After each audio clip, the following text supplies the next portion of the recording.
যিনি মাস্টার ছিলেন তার নাম সাইদ ইবনে মিনা, তার মৃত্যু হলো 110 হিজরি। বলেন কয় হিজরি? 110 হিজরি।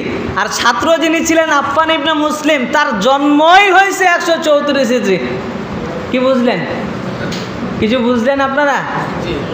উস্তাদের মৃত্যু যদি 110 হিজরি হয়, ছাত্রের জন্ম যদি 134 হিজরি হয়, তাহলে উস্তাদ আর ছাত্রের মানে উস্তাদ মরার 24 বছর পর ছাত্র জন্ম হয়, তাহলে ছাত্র আর উস্তাদ হয় কিভাবে? এরা কিছু বুঝছেন আমার কথা?